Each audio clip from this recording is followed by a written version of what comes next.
الناس دي ما هدروش على المعيشة ديالهم على كل شيء يزرع لهم دابا هو الوقت باش يهدروا دابا.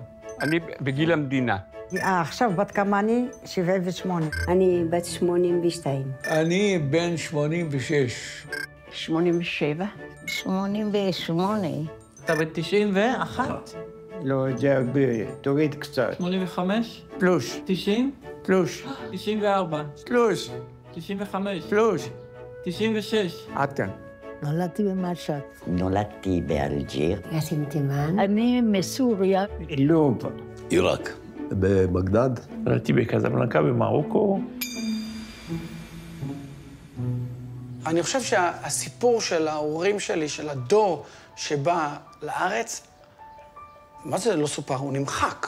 כן, מאוד חשוב לי בשנים האחרונות, כן, לדבר על אלה שבאו מארצות ערב, על התרבות שלהם, על הסופרים שלהם, על השירה שלהם. במקום לנסות לתקן את האפליה שכבר הייתה, לבוא ולהגיד, בוא נשמע את הסיפורים. ואם אתה רוצה שכל העניין הזה יישאר, אתה חייב לספר אותו, ולא משנה אם אתה בלונדיני, ג'ינג'י או שחרחר. אמת היסטורית שהעלימו אותה מכל ספר לימוד, מכל התודעה הקולקטיבית של המדינה, וזה חבל. אם אין לך סיפור, אז אתה לא קיים. אתה לא יכול לזלזל בבן אדם אחרי שאתה מכיר את הסיפורים האלה. תמיד היו, את, כאילו, מה, את מרוקאית? באמת? לא, כי... ביסור, לחטט, אנחנו לא כל כך דפקטים.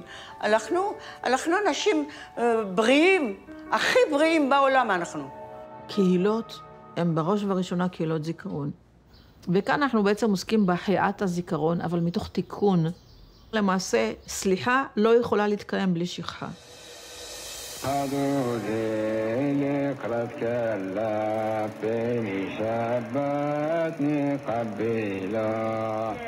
אנחנו כיהודים שחיינו בין המוסלמים, הייתה לנו מסורת וזהות לא רק דתית, שהתפתחה כל הזמן.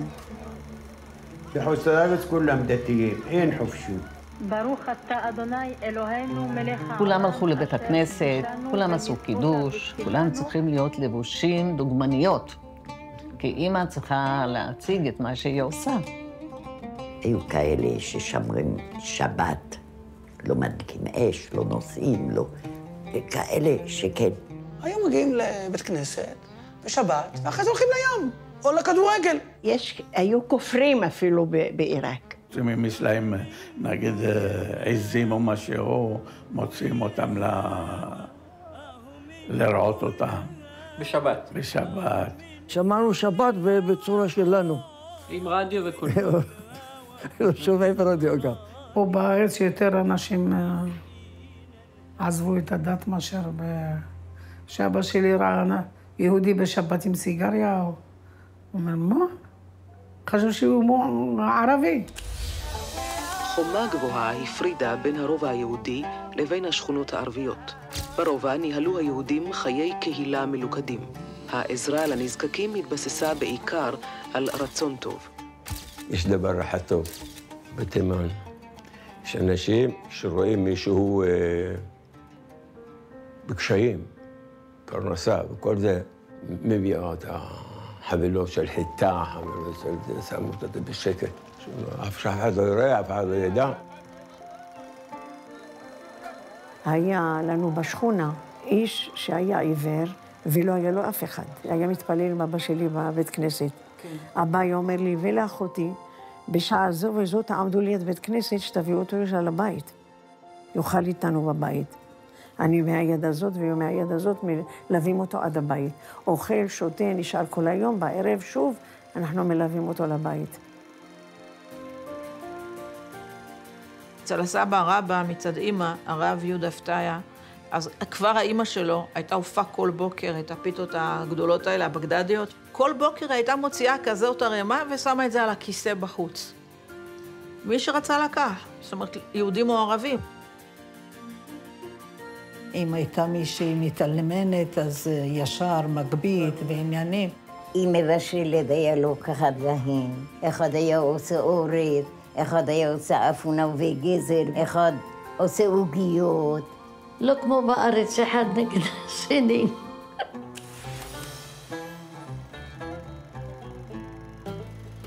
כל המנהגים שלנו בקהילה היהודית, אם זה בחגים, אם זה בשמחות, אם זה באבל, חס וחלילה. זה מה ששמר אותנו ביחד. היינו עושים חתונה 7 ימים, וכמה אגנים סוחטים. ניסינו לעשות 7 אגנים. למה עושים חינה, עושים חתונה, כולנו אוכל, כולנו שמחה, כולנו. הייתי הולכת אסתר ומרדכי, שם היה בירית, בלילה היה חתונה. איזה שמח. שיגעון עשו.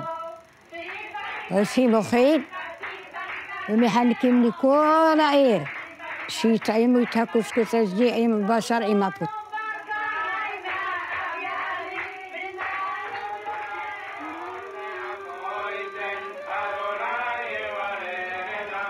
חגים זה היה יפה, במיוחד כיפור. הבית שלי היה ממוקם עם כמה בתי כנסת סביב הבית. דרך החלון היינו שומעים את השופר, וזה דבר שחסר לי. פסח היו מכינים מצות. ביחד. כולם מביאים שולחנות, מביאים את המערוכים האלה, ויושבים טק טק מיד ליד. בסוכות, אבא שלי היה עושה סוכה ענקית, ואמא שלי הייתה עורכת שולחן ענק. והייתה מכסה אותו בניילון, וכשהם היו באים, הייתה מורידה את הניילון, והיו יושבים ומספרים ושרים, והיה ממש שמח. פורים, כל השכנים מביאים סמרטוטים, בגדים שלא צריכים, ותופרים בובה ענקית, וקוראים לזה המן, ולפני שקוראים את המגילה, היו תולים את המן באמצע החצר, ושורפים אותו. יהודים וערבים ביחד, אתה שואל? אז תראה, זה כל כך מפתיע כמה טוב ופשוט היה לנו בשגרה וביום-יום. היינו בקשר מאוד טוב עם הערבים. אני שמעתי המון ערבית בבית, ודיברנו ערבית, ודיברו איתנו ערבית. חיינו באהבה ועול של כולם, כמו אחים ערבים שם. והיו ממש חברות מוסלמיות. אני לא מצאתי בזה שאני חיה על ידי אויב. פה אני מרגישה האויב. הערבים שמה מביאים לנו דברים לבית, מתי שיש להם ירקות. אנחנו לא מגדלים יהודים, הם מגדלים, מביאים לנו. אבא שלי היה קונה פרות, והערבים היו שומרים עליהם. הם היו לוקחים אותם למרעה, להכל. בזמני אני לא הרגשתי אנטישמיות בפרס, לא הרגשתי. בחגים, כמו בפסח, אתה רואה כל הרחוב עם פרחים, דבש, חיטה. במימונה, זה הם הראשונים נכנסים, מביאים לנו חלב, דג גדול ומלא עלים ופולים. היו הם הראשונים. הייתה משפחה שאימא שלי הניקה את הילדים שלה. ומה זה? זה אח מחלב אם. אנחנו היה ערבים שרצינו לעלות לארץ, הם בכו. אז אני לפעמים אומרת, למה פה בארץ אין לנו דבר כזה? אני לא יודעת למה. אני גידלתי עם עיישה. כתבתי עליה פיוט. לפני 20 שנה, כשהיו מהומות בירושלים, והאישות אחרות היו מתפוצצות עם האוטובוסים, אז אמרתי, זה לא ייתכן. האישה שלי, היא גידלה אותי. הפלגנו לעבר יבשות אחרות, עם מזוודות כבדות, מלאות געגועים. לקחתי איתי את תמיד.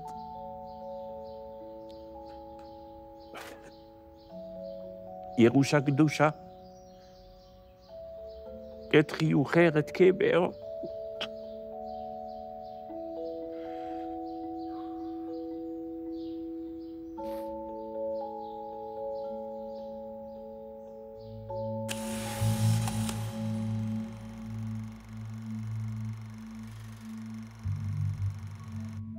הבעיות החלו כשאיזה פיוז ניתק אצל המוסלמים והם החליטו לפרוע פרעות. היה טוב, אני חושבת, בעירה גם למשפחות שלנו עד הפרהוד. הפרעות האלה הם ערערו את היחסים הטובים שהיו. בגלל שנאו ישראל ורוצים ישראל ורוצים תעצבנו. הם רצחו, הם אנסו, הם גזלו, הם גנבו. הכל התהפך. יום אחד, הפגנות ויהודים לשחיטה, ככה היו אומרים לנו כל בוקר. נורא, פחדנו נורא לצאת מהבית, איזה פחד רעידה. הם רצחו יהודים. פשוט 200 יהודים שהיו שם. אחד לא נשאר, נשים הרות בקעו, דקרו אותם, הרסו, שחטו את הכל. אחי ירד, פגשתי אותו, אומר לי, רצחו את אבא והמשיך. ואמרתי, אנעלבו מוחמד. קיללתי את הערבים, הורדתי לו את הסדים, חיבקתי אותו, היה עוד חם. הסתכלתי עליו, היו לו 2 פסי דם ככה על הראש. וזה מאוד קשה לי לספר, כי אני חיה את זה. אחרי הפרהוד, כל יהודי שאל את עצמו כמו ואדיס, לאן הלאה? אז לאן הלאה? אז היה או אנגליה, כן. כי זאת ארץ המנדט, או פלסטין. אי אפשר היה לחיות שם. כל היהודים כמעט עזבו את חלב. עולים לפלסטין. אני הייתי ציוני שרוף מאז שאני זוכר את עצמי, באמת. היינו שומעים על בן גוריון, שומעים על ארץ ישראל, כאילו שאתה שומע שהמשיח נמצא בארץ. ציונות כל הזמן ריחפה שם באוויר, אבל זה ממקום שקשור לעולם התורה. אבא שלי למד בבית מדרש, למד גם צרפתית וגם עברית. זאת הייתה הפנטזיה האולטימטיבית שלו, זה משהו שהוא דיבר עליו כל הזמן בבית. ישראל, ציונות. כולם ארזו. ציונות. אנחנו, נגיד, המשפחה שלי לא דיברו על זה, לא חשבו. מישהו קרא לי, הוא אומר לי, דוד, אתה עולה, מיועד לעולה לארץ ישראל. אמרתי לו, בכבוד, חיכיתי לזה. באנו לישראל, לא היה כלום. אבל, איך אבא אמר, ברוך הוא ברוך שמו, אנחנו חופשים. כשירדתי למטה בחיפה, פעם הראשונה כשהגעתי עם הגרעין שלי, כל האנשים שראיתי, אשכנזים, לבנים וזה, אמרתי, מה זה? זה אירופאים, הם לא יהודים. ירדנו והיה צריך לנסות לנשק את הארץ. זה היה כאילו משהו גדול שהגענו אליו. אנחנו גם נמוכים, אנחנו יותר קרובים לאדמה. עליתי בגיל 12 והייתי גבוהה. שמו אותי עם ילדים קטנים. נעלבתי. אוהל היה אף בגשם. מזרון מכס שאני אשן על מזרון. לקחו אותנו במסעית, כולה פתוחה, הכל. כמו סלח סבתי. אני ביקשתי באר שבע. לקחו אותי לנציבות. כן. ואמרו לי, זה באר שבע. כן. סתם, בכינו. באה לי כאן עיזה. הילדה בוכה, ועיזה בוכה. מה נגיד לך, היה לו על הפנים. בא מישהו ואומר, אני לוקח אתכם לעיר הכי טובה. מגיעים לאופקים, אנחנו רואים רק פחונים. אמרנו, איפה העיר? זה העיר. לא רצינו לרדת, נכנס למשאית, הרים את הארגז, וכולנו חלקנו לרצפה. אבא שלי היה לו מאוד קשה, התחיל להתעצבן, הוא רצה לחזור למרוקו. אבל אני לא כועסת, כי אני מבינה, המדינה הייתה על הפנים, והמון עולים באו בבת אחת, והייתה צריכה לספק כלכלה ומגורים. אני חושב שהחשיבות הגדולה בזה שאנחנו מתחילים עכשיו להקשיב לסיפור חיים של האנשים האלה, בישורת האחרונה של החיים שלהם, הוא בטיימינג. הנכד שלי לא יודע עליי הרבה. אולי כלום. אתם מתעדים להיסטוריה של המדינה הזאת, של העם הזה, את הקולות האחרונים של הדור הראשון של העולים שעלו אחרי הקמת המדינה. יאללה, תודה רבה לך. זהו? זהו, מספיק. זה היה מפתיע. זה טוב, זה suffit.